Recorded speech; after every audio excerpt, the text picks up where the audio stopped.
रासा international school की तरफ से आप सभी का इस वीडियो में स्वागत है। प्यारे बच्चों, आज हम हिंदी व्याकरण का द्वितीय अध्याय जिसका नाम है वर्ण विचार यह पढ़ेंगे। यह पृष्ठ संख्या 6, 7, 8 और 9 पे है। तो आइए शुरू करते हैं। भाषा की सबसे छोटी ध्वनि को वर्ण या अक्षर कहते हैं। वर्ण किसी भी भाषा के मूल आधार होते हैं। वर्णों के मेल से ही शब्द बनते हैं। भाषा की सबसे छोटी जो सबसे छोटी ध्वनि या इकाई होती है वह वर्ण या अक्षर कहलाती है। वर्ण किसी भी भाषा के मूल आधार होते हैं। वर्ण अक्षर जो होते हैं वह भाषा के मूल आधार होते हैं, मतलब उसी के द्वारा हम भाषा को लिखना सीखते हैं। वर्णों के मेल से ही शब्द बनते हैं। वर्ण के मेल से ही दो वर्णों के मेल से ही शब्द बनता है। 2 से अधिक वर्ण के मेल होते हैं तब हमें शब्द मिलता है। यदि एक वर्ण होता है तो वह शब्द नहीं कहलाता है। तो वर्णों के जब मेल होते हैं तब हमें उससे शब्द मिलता है। तो इसीलिए हम यह कह सकते हैं कि वर्णों के मेल से शब्द बनते हैं। पढ़िए तथा समझिए। अशोक पाठशाला गया। यह एक वाक्य है। इसे बोलने के लिए ध्वनि और लिखने के लिए लिपि का सहारा लेना पड़ता है। अशोक पाठशाला गया यह एक वाक्य है। इसे बोलने के लिए ध्वनि के लिए भी आवश्यकता हुई है हमें, और लिखने के लिए लिपि की आवश्यकता हुई है। उपयुक्त वाक्य 3 शब्दों से बना है। कितने शब्द से बना है यह वाक्य? अशोक पाठशाला गया 3 शब्दों से। अशोक, पाठशाला और गया। अब हम इनके देखेंगे। अशोक शब्द में, पाठशाला शब्द में, गया शब्द में कितनी ध्वनियाँ प्रयोग की गई हैं। क्या उन ध्वनियों के अलावा और टुकड़े उसके कर सकते हैं? आइए देखते हैं। इस वाक्य का प्रत्येक शब्द कई ध्वनियों से मिलकर बना है। अशोक पाठशाला गया जो वाक्य है, इसका जो शब्द है अलग अलग, हमने अभी बताया 3 शब्द को मिलाकर बना है। इसके अलग अलग शब्द अलग अलग ध्वनियों से मिलकर बने हैं।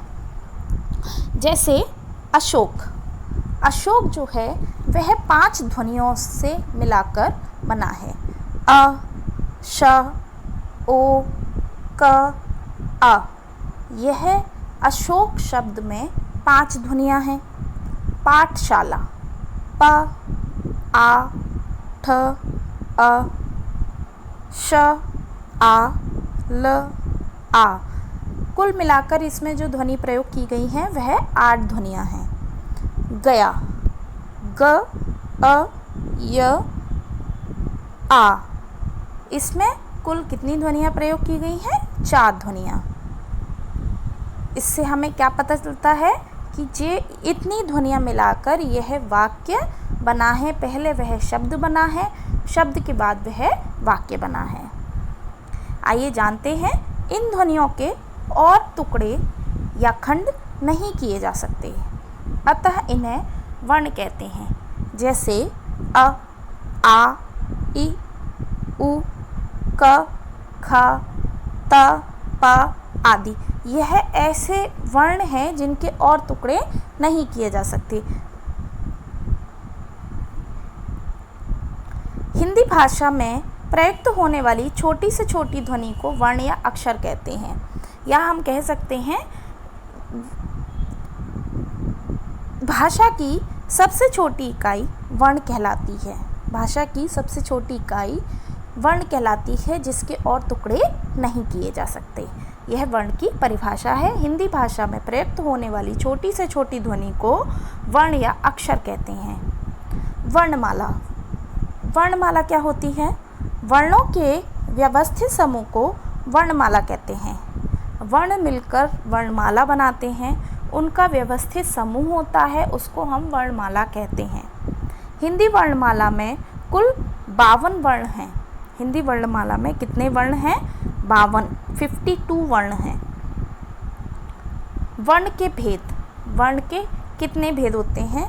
उच्चारण के आधार पर वर्ण के 2 भेद होते हैं। उच्चारण के आधार पर जिस तरह से हम बोलते हैं उस आधार से वर्ण के 2 भेद होते हैं, स्वर तथा व्यंजन। आइए सबसे पहले हम स्वर जानते हैं। स्वर क्या होता है? जिन वर्णों का उच्चारण स्वतंत्र रूप से होता है, अर्थात जिनके उच्चारण में किसी दूसरे वर्ण की सहायता नहीं लेनी पड़ती, उन्हें स्वर कहते हैं। जिन वर्णों का उच्चारण स्वतंत्र रूप से होता है, यानी हमें जब हम उच्चारण करते हैं तो हमें अन्य वर्ण की सहायता नहीं लेनी पड़ती है, वह स्वर कहलाते हैं। वर्ण संख्या में 11 होते हैं। वर्ण संख्या में कितने होते हैं? 11 होते हैं। कौन कौन से होते हैं यह संख्या में? स्वर की जो संख्या होती है वह होती है अ, आ, इ, ई, उ, ऊ, री, ए, ऐ, ओ, औ। यह स्वर होते हैं 11। प्रत्येक स्वर का उच्चारण करने में कुछ ना कुछ समय अवश्य लगता है, किसी में कम और किसी में अधिक। इसलिए उच्चारण की दृष्टि से स्वर के 3 भेद होते हैं। प्रत्येक स्वर जब हम बोलते हैं तो उनका अलग अलग समय होता है। समय ज़रूर लगता है बोलने में, किसी वर्ण को बोलने में कम समय लगता है और किसी वर्ण को बोलने में ज़्यादा समय लगता है। इसीलिए हम उच्चारण की दृष्टि से स्वर के 3 भेद बता सकते हैं। 3 भागों में इसे बांटा गया है। ह्रस्व स्वर, दीर्घ स्वर, प्लुत स्वर। ह्रस्व स्वर, दीर्घ स्वर और प्लुत स्वर। सबसे पहले हम पढ़ते हैं ह्रस्व स्वर। ह्रस्व स्वर क्या होते हैं? जिन स्वरों के उच्चारण में सबसे कम समय लगता है, इन्हें ह्रस्व स्वर कहते हैं। ये संख्या में 4 हैं। कौन कौन से हैं ह्रस्व स्वर? अ, इ, उ, री। इन्हें बोलने में हमें कम समय लगता है, इसीलिए इन्हें हम ह्रस्व स्वर कहते हैं। दीर्घ स्वर, जिन स्वरों के उच्चारण में ह्रस्व स्वर के उच्चारण से 2 गुना समय लगता है, उन्हें दीर्घ स्वर कहते हैं। ह्रस्व स्वर में हमें कम समय लगता है, उससे थोड़ा अधिक समय जो लगता है, दुगना समय लगता है, वह दीर्घ स्वर के अंतर्गत आते हैं। ये संख्या में 7 होते हैं। आ, ई, उ, ए, ऐ, ओ, औ। यह संख्या में 7 होते हैं। इन्हें दीर्घ स्वर के अंतर्गत रखा गया है क्योंकि इन्हें बोलने में ह्रस्व स्वर के से ज़्यादा या कह सकते हैं 2 गुना समय लगता है। प्लुत स्वर। प्लुत स्वर क्या होते हैं? जिस स्वर के उच्चारण में ह्रस्व स्वर के उच्चारण से तिगुना समय लगता है, उसे प्लुत स्वर कहते हैं।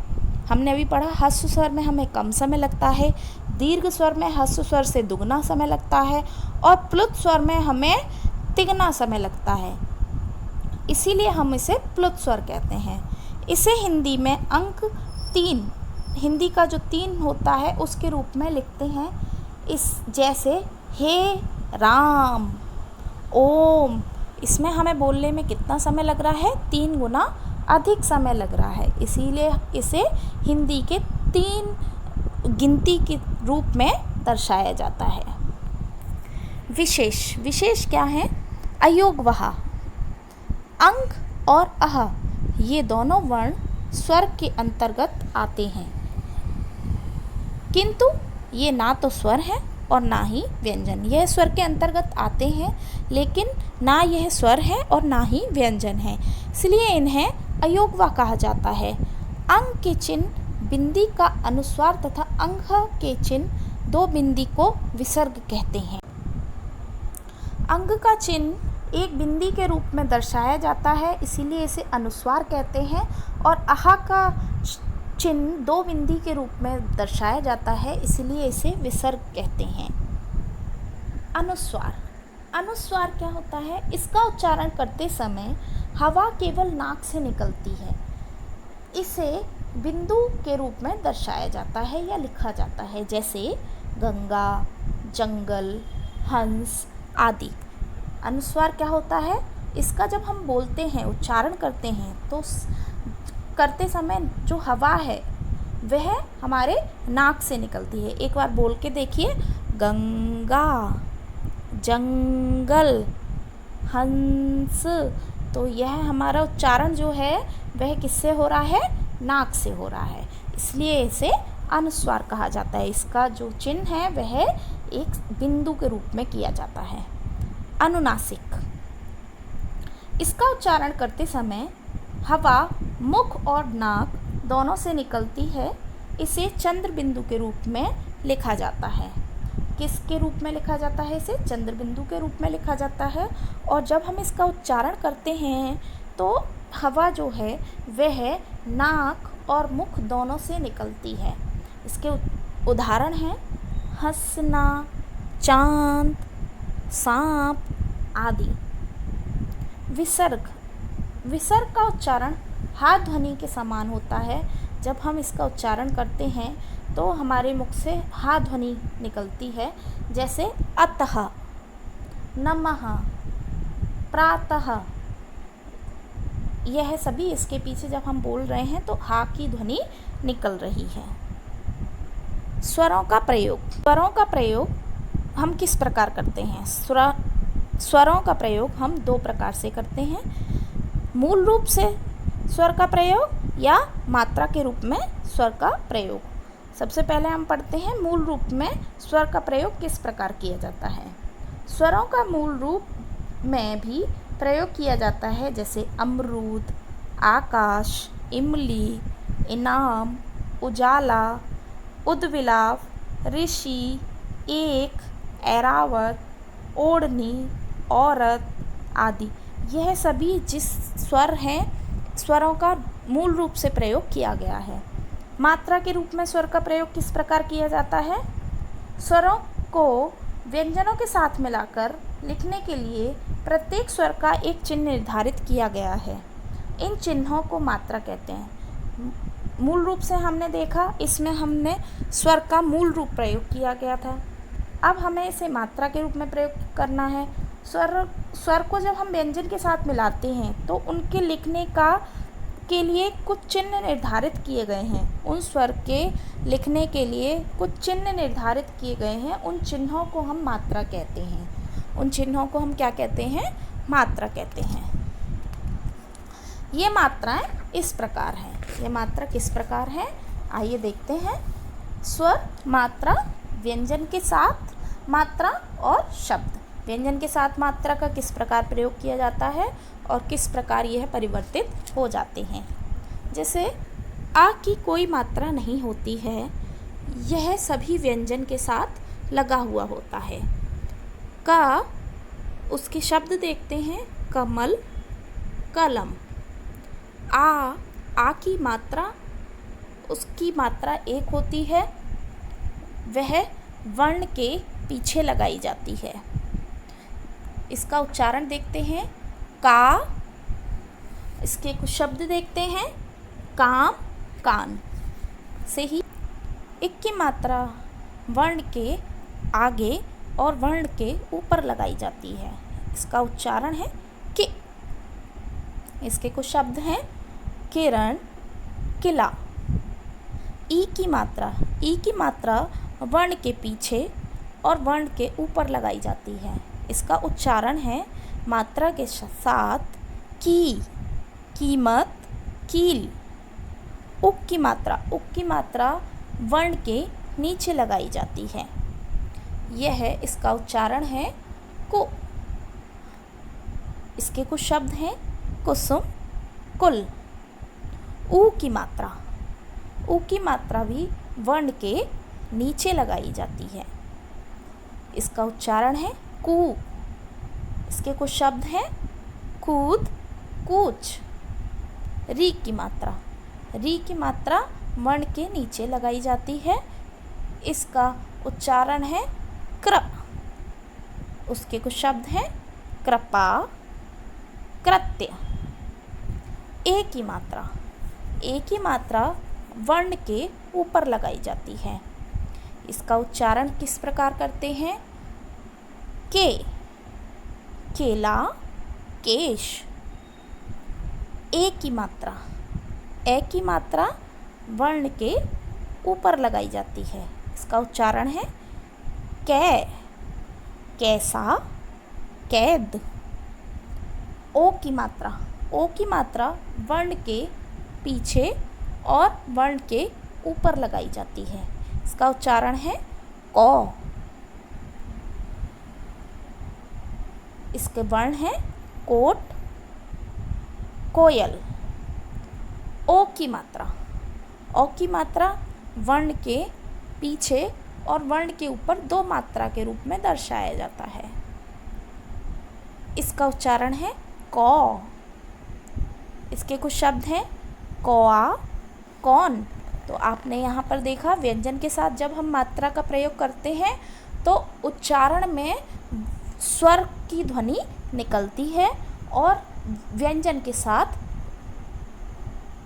सुनाई देती है। इस प्रकार हम सभी मात्रा का प्रयोग व्यंजन के साथ करते हैं। विशेष यहाँ पर क्या है? आ की कोई मात्रा नहीं होती, किंतु सभी व्यंजन आ की सहायता से बोले और लिखे जाते हैं। आ की कोई मात्रा नहीं होती, जैसे मैंने अभी आपको बताया पहले, आ की कोई मात्रा नहीं होती, लेकिन यह हर व्यंजन के साथ लगा हुआ होता है। इसीलिए यह कह सकते हैं कि सभी व्यंजन आ की सहायता से ही बोले और लिखे जाते हैं। जैसे आर सहित व्यंजन इस प्रकार लिखे जाते हैं। आ सहित जब हम व्यंजन लिखते हैं तो वह क, ख, ता, था, पा, ब, मा आदि इस प्रकार लिखे जाते हैं। यदि हम उसके नीचे एक हलंत लगा देते हैं तो वह आ के बिना होते हैं। जैसे देखिए आ रहित व्यंजन के नीचे हलंत लगाया जाता है, जैसे क, ख, त, थ, प, ब, म। इनमें आप देख रहे होंगे सभी में हलंत लगा हुआ है। हलंत लगा है, इससे हमें पता चलता है कि यह व्यंजन आ रहित हैं। तो आज हमने क्या पढ़ा? आज हमने सबसे पहले पढ़ा ध्वनि क्या होती है, वर्ण क्या होता है, वर्णमाला क्या होती है, वर्ण के भेद क्या होते हैं। वर्ण के दो भेद होते हैं। हमने सबसे पहले स्वर पढ़ा। अब नेक्स्ट वीडियो में हम व्यंजन पढ़ेंगे। तब तक आप इसका अभ्यास कीजिए। धन्यवाद।